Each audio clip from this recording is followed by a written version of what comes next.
Moby-Dick by Herman Melville, chapters 10 through 12. Chapter 10. A Bosom Friend. Returning to the Spouter Inn from the chapel, I found Queequeg there quite alone, he having left the chapel before the benediction some time. He was sitting on a bench before the fire, with his feet on the stove hearth, and in one hand was holding close to his face that little negro idol of his, peering hard into its face, and with a jackknife gently whittling away at its nose, meanwhile humming to himself in his heathenish way. But being now interrupted, he put up the image, and pretty soon going to the table, took up a large book there, and placing it on his lap, began counting the pages with deliberate regularity, at every 50th page, as I fancied, stopping a moment, looking vacantly around him, and giving utterance to a long-drawn gurgling whistle of astonishment. He would then begin again at the next 50, seeming to commence at the number 1 each time, as though he could not count more than 50, and it was only by such a large number of 50s being found together that his astonishment at the multitude of pages was excited. With much interest I sat watching him. Savage though he was, and hideously marred about the face, at least to my taste, his countenance yet had something in it which was by no means disagreeable. You cannot hide the soul. Through all his unearthly tattooings, I thought I saw the traces of a simple, honest heart, and in his large, deep eyes, fiery black and bold, there seemed tokens of a spirit that would dare 1,000 devils. And besides all this, there was a certain lofty bearing about the pagan, which even his uncouthness could not altogether maim. He looked like a man who had never cringed and had never had a creditor. Whether it was, too, that his head being shaved, his forehead was drawn out in freer and brighter relief, and looked more expansive than it otherwise would, this I will not venture to decide, but certain it was his head was phrenologically an excellent one. It may seem ridiculous, but it reminded me of General Washington's head, as seen in the popular busts of him. It had the same long, regularly graded, retreating slope from above the brows, which were likewise very projecting, like two long promontories thickly wooded on top. Queequeg was George Washington cannibalistically developed. Whilst I was thus closely scanning him, half pretending meanwhile to be looking out at the storm from the casement, he never heeded my presence, never troubled himself with so much as a single glance, but appeared wholly occupied with counting the pages of the marvellous book. Considering how sociably we had been sleeping together the night previous, and especially considering the affectionate arm I had found thrown over me waking in the morning, I thought this indifference of his very strange. But savages are strange beings. At times you do not know exactly how to take them. At first they are overawing. Their calm self-collectedness of simplicity seems a Socratic wisdom. I had noticed also that Queequeg never consorted at all, or but very little, with the other seamen in the inn. He made no advances whatever, appeared to have no desire to enlarge the circle of his acquaintances. All this struck me as mighty singular, yet upon second thoughts there was something almost sublime in it.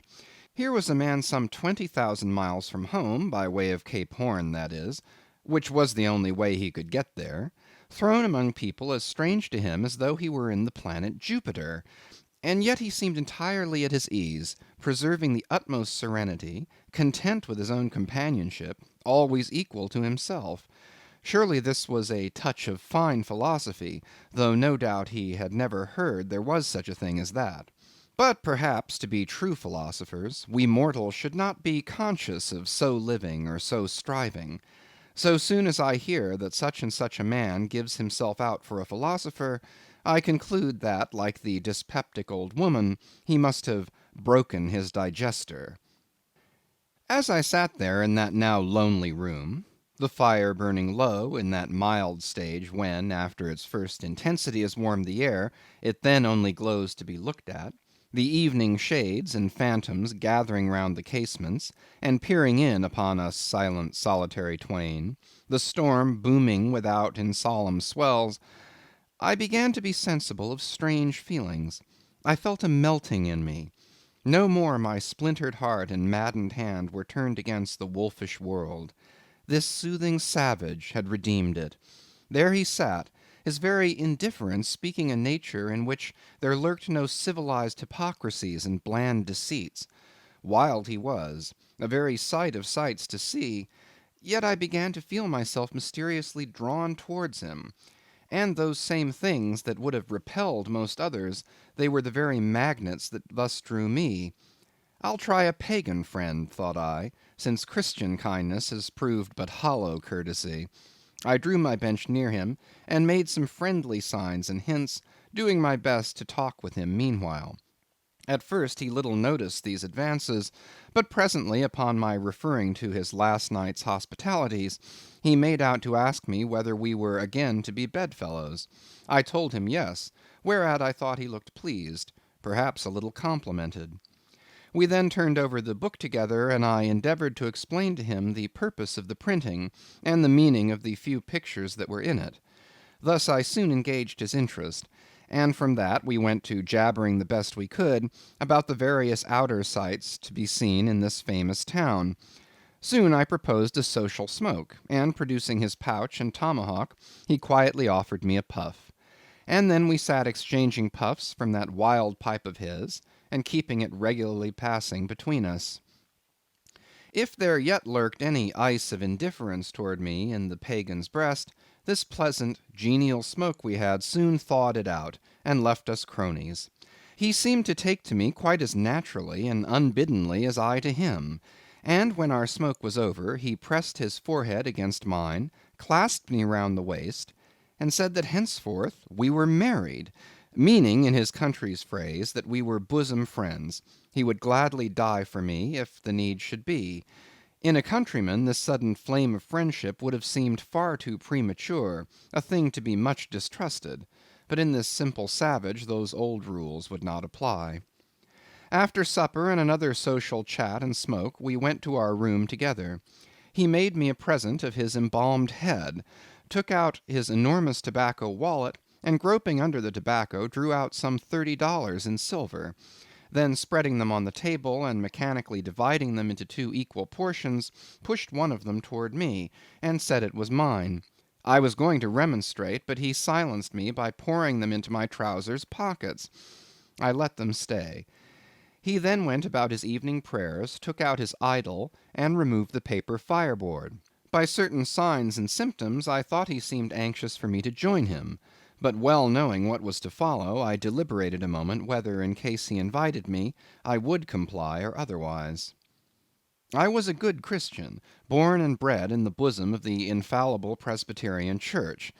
How then could I unite with this wild idolater in worshipping his piece of wood? But what is worship, thought I? Do you suppose now, Ishmael, that the magnanimous God of heaven and earth, pagans and all included, can possibly be jealous of an insignificant bit of black wood? Impossible. But what is worship? To do the will of God, that is worship. And what is the will of God? To do to my fellow man what I would have my fellow man do to me, that is the will of God. Now Queequeg is my fellow man, and what do I wish that this Queequeg would do to me? Why, unite with me in my particular Presbyterian form of worship. Consequently, I must then unite with him in his. Ergo, I must turn idolater. So I kindled the shavings, helped prop up the innocent little idol, offered him burnt biscuit with Queequeg, salaamed before him twice or thrice, kissed his nose, and that done, we undressed and went to bed, at peace with our own consciences and all the world. But we did not go to sleep without some little chat. How it is I know not, but there is no place like a bed for confidential disclosures between friends. Man and wife, they say, there open the very bottom of their souls to each other, and some old couples often lie and chat over old times till nearly morning. Thus, then, in our heart's honeymoon, lay I and Queequeg, a cozy, loving pair. Chapter 11. Nightgown. We had lain thus in bed, chatting and napping at short intervals, and Queequeg now and then affectionately throwing his brown tattooed legs over mine, and then drawing them back, so entirely sociable and free and easy were we, When at last, by reason of our confabulations, what little nappishness remained in us altogether departed, and we felt like getting up again, though daybreak was yet some way down the future. Yes, we became very wakeful, so much so that our recumbent position began to grow wearisome, and by little and little we found ourselves sitting up, the clothes well tucked around us, leaning against the headboard with our four knees drawn up close together and our two noses bending over them, as if our knee-pans were warming pans. We felt very nice and snug, the more so since it was so chilly out of doors. Indeed, out of bedclothes too, seeing that there was no fire in the room. The more so, I say, because truly to enjoy bodily warmth, some small part of you must be cold, for there is no quality in this world that is not what it is merely by contrast. Nothing exists in itself. If you flatter yourself that you are all over comfortable, and have been so for a long time, then you cannot be said to be comfortable any more.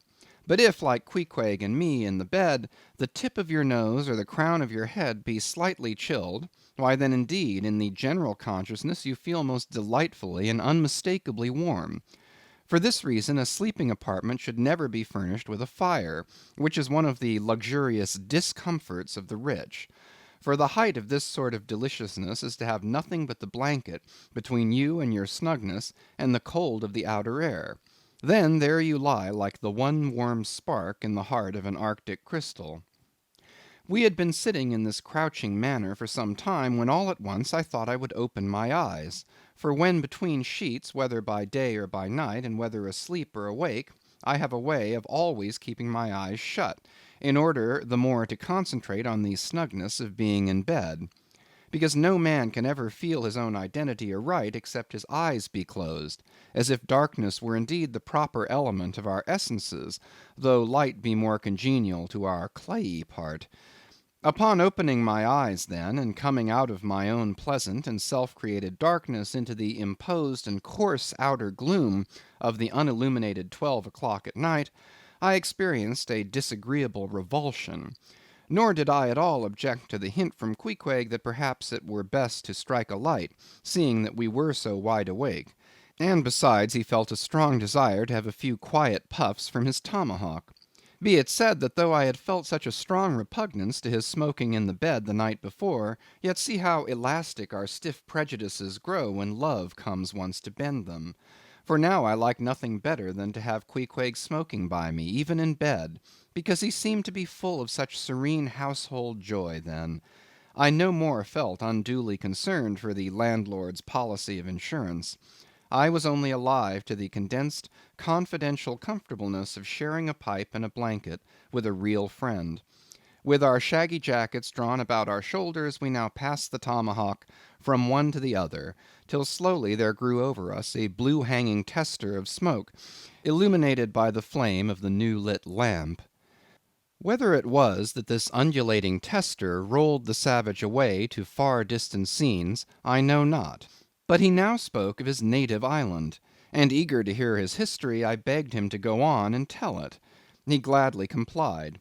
Though at the time I but ill comprehended not a few of his words, yet subsequent disclosures, when I had become more familiar with his broken phraseology, now enable me to present the whole story, such as it may prove, in the mere skeleton I give. Chapter 12. Biographical.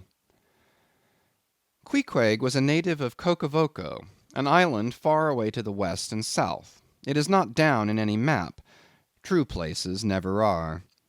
When a new-hatched savage, running wild about his native woodlands in a grass-clout, followed by the nibbling goats as if he were a green sapling, even then in Queequeg's ambitious soul lurked a strong desire to see something more of Christendom than a specimen whaler or two.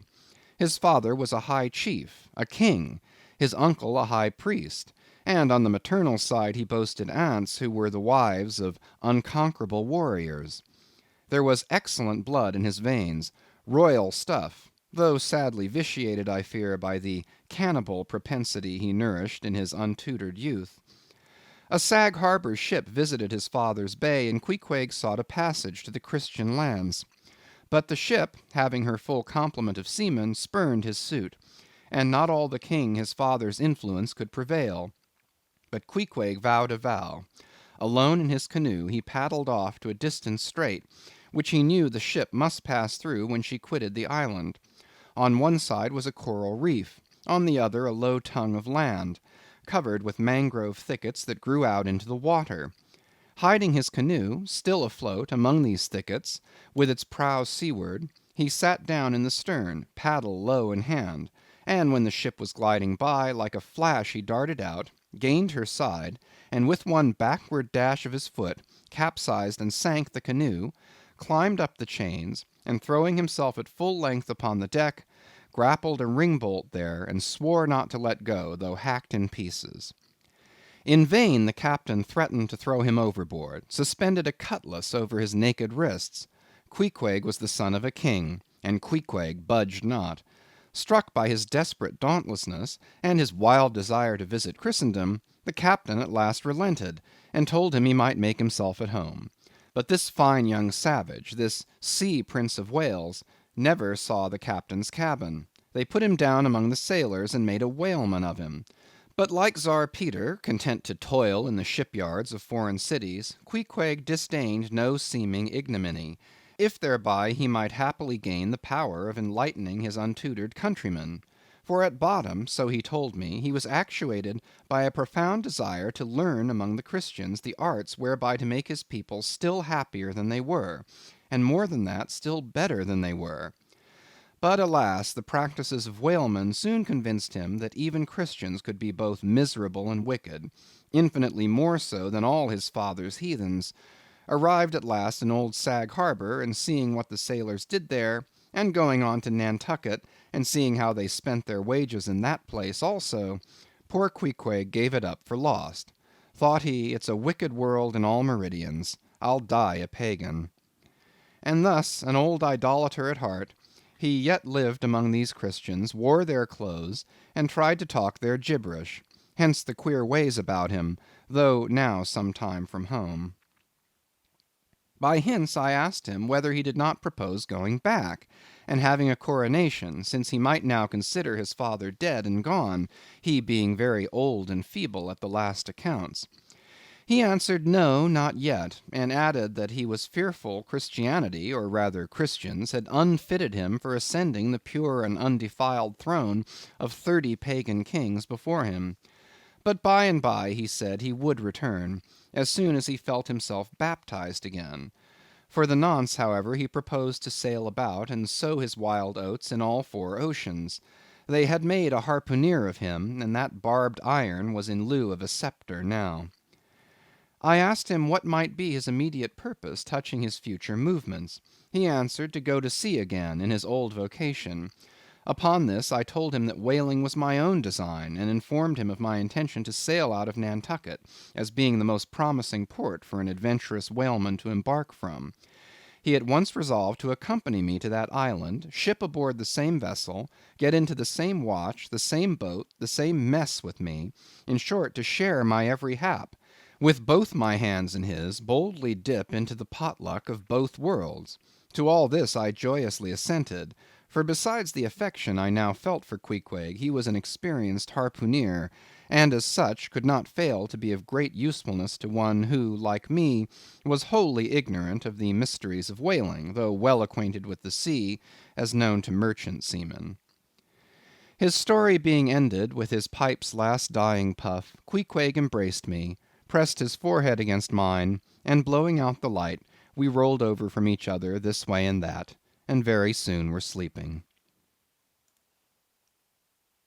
End of chapters 10 through 12.